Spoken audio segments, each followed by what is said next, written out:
So our next project that we're going to do is the illustration project. And I gave you a passage by Henry David Thoreau, and I want to talk about that passage today. Henry David Thoreau lived from 1817 to 1862, kind of a brief life. He was an American writer and friends with Ralph Waldo Emerson. And if you know anything about the history of these two writers, they were considered American transcendentalists.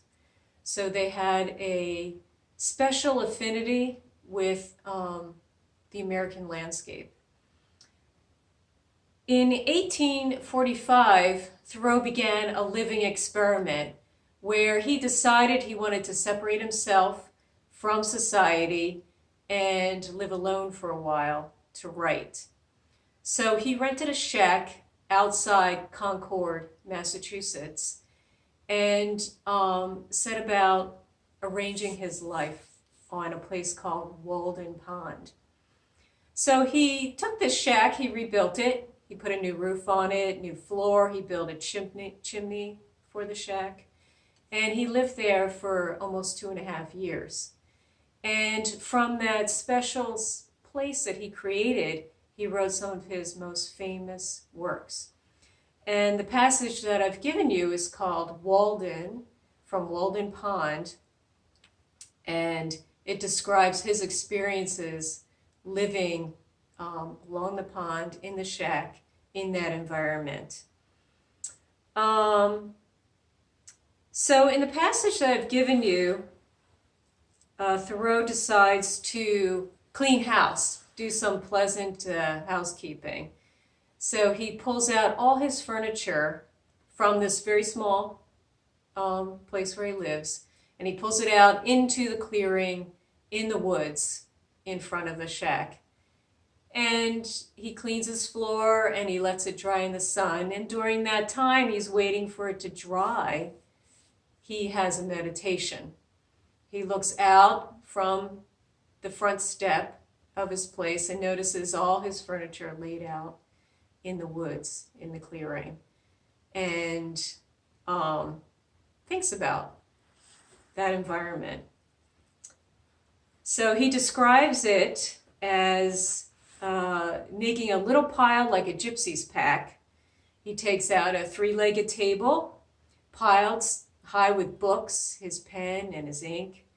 I know he had 2 chairs, so we can imagine those 2 chairs out there. He always had one for himself, one for a guest. His bed must be out there. 1 rug, maybe 1 pot, a couple of spoons, 2 bowls, and a coffee pot. So try to imagine yourself sitting on this chair, by this table, out in this early morning clearing.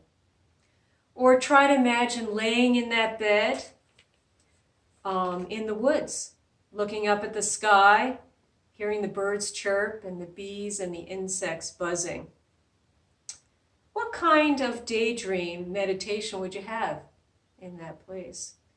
And if your room was nature itself, how would that impact your imagination? So these are some things I want you to think about when you read the passage.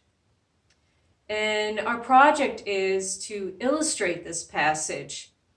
And I have given you the text, a hard copy of it, the last time that I saw you. And it'll also be on the blog. And you can download it if you would like. And I've offset this passage to the right of the page, right and down low, giving you the opportunity to illustrate the whole page. And I've put the text on a transparent piece of acetate. So we're going to illustrate our page, and then it'll be overlaid with this. If we decide to have the art show in May, if that's going to happen, these 2 items will be put together. Okay. So by doing it this way, it gives you more liberal opportunity to illustrate your page without having to also print the text on the page itself, okay? So we'll have our original piece of artwork overlaid with the text, okay? And so your assignment this week is to create a sheet of thumbnails the same way we did the tool assignment or the whatever item you chose, and lay them out on your 11 by 14 white sheet of paper, same way as the last assignment, but now we're meditating on Thoreau's passage of Walden Pond. And don't worry about the format yet. I'm going to keep talking about the format, and we'll slowly bring all our ideas together.